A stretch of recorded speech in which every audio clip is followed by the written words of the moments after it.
Zonky the Donkey here, and a lot of you have been reaching out to me saying that, that you're able to get consistently into the top 10, but are having trouble getting the first place and getting that chicken dinner. And so there's quite a few things that people just aren't quite doing in the last couple circles. And so that's what we're going to go over today. It's a tutorial for in-game play and sealing the win to where you can hopefully get more chicken dinners. Positioning is arguably the most important factor when it comes to the in-game play.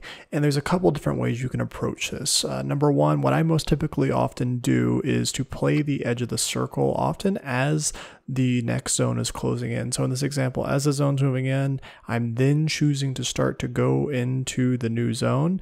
That way I have a better idea of what's to my left and to my right, because I know people are going to be forced to move alongside me if I'm choosing to push as the zone is closing in. Now there's always some exceptions to playing the edge of the circle. One of these exceptions would be if you get to the edge and there's no cover there or not enough suitable cover, which means you're always going to want several pieces of large cover, like the trees that I'm standing in front of right now, because you're going to be able to completely hide your body no matter which direction you get shot from, and you're always going to want some backup. So there's some other larger trees around me where I can move to if need be. Some other examples of when you may not want to play the edges, if maybe there's a really good set of buildings kind of closer to the middle that whoever holds those isn't going to be at nearly the risk that everyone else is when the next couple circles start coming in on the end and people are going to have to move from their cover out to the open, and you may be able to sit there and shoot from your window. And the secondary part of that is when you're in buildings, you can, in squads and duos at least, you can exploit the downing system quite a bit. So it's not that big of a deal if you get sniped at long range and you're inside a building,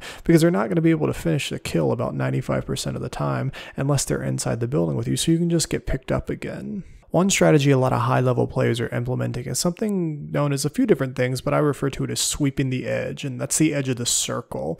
And so what we're doing here, if you take a look at the mini-map on the lower right part of the screen, is that my team, there's 12 people left in this squad, and I just moved into position to cover, and we're basically going to sweep around from the east down to the south edge of the circle, basically keeping the blue zone to our left the whole time.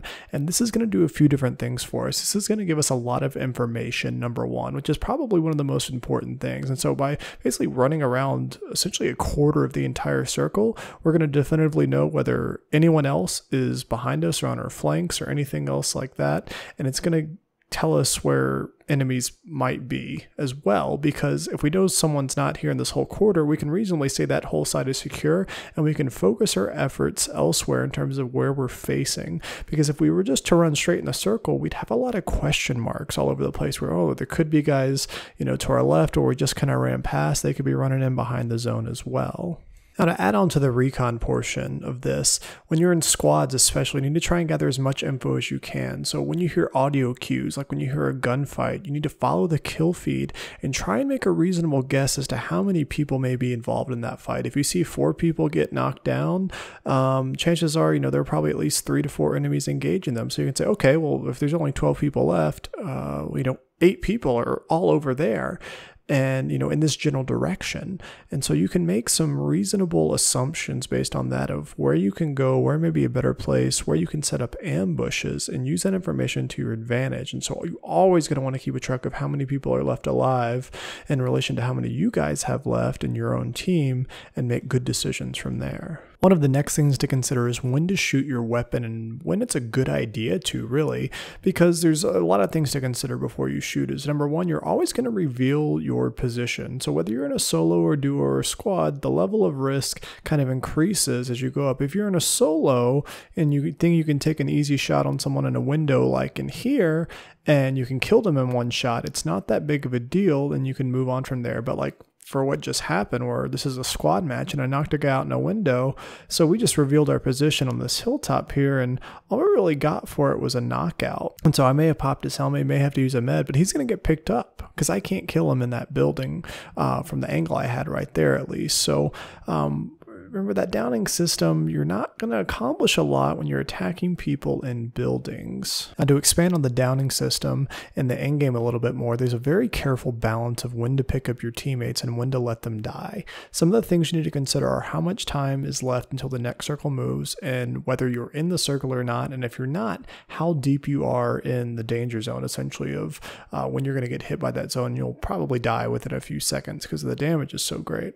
And another thing you need to consider is, are you still in contact with the enemies, or are they flanking you to finish? So if you've got a down teammate, maybe you have 2 or 3 down teammates, it's just you left, sometimes it's almost going to be guaranteed that you're going to die if you go and pick up that teammate. But say maybe if it's a squad game and maybe it's 1v1, v2, and you're almost going to guaranteed lose if you go and pick up a teammate, why not just give yourself the better chance to win in certain situations and just try and win that 1v1, v2? Now, while this isn't always going to be possible, you want to try and set yourself up with the proper weapon given the terrain you have as best as you can. So, for example, if you can see maybe with 2 or 3 circles left and you're down to 15 people, that the circle's right around the middle of Yasmaya or Georgia Pole, you may want to go and try and find an UMP9 or a shotgun or any kind of SMG, something that's going to give you a close quarters advantage. But if you're comfortable using, an AR and full auto, that's great too, but that rate of fire with the SMGs is going to really give you a good chance of coming out on top in those close quarters fights. One of the final things I recommend is once you get down to the top 10 or top 5 and basically the last fight is about to happen, is go ahead and take all the boosters you can and top yourself off. That's your painkillers and energy drinks, because it's going to give you a movement speed boost. It's also going to allow you to go and start regenerating health the second you start taking damage, where you're usually not going to have that time to spend the 10 or 15 seconds in the middle of a fight to pop those boosters and start regenerating the health. So go ahead and do that. Keep yourself topped off. Usually if you've been active in the middle of a game, you're going to have a handful of boosters to do this with anyways, and it's just a really good habit that's going to pay off for you long run, and sometimes makes that little bit of difference between a first place and a second place. But that about wraps up this video here. I want you to laugh out loud at my friend Solax here, who you're spectating right now, as he literally drew a perfect arc around the enemy in bullets. Thank you guys for watching this video. I hope you're able to pick something up and improve your gameplay.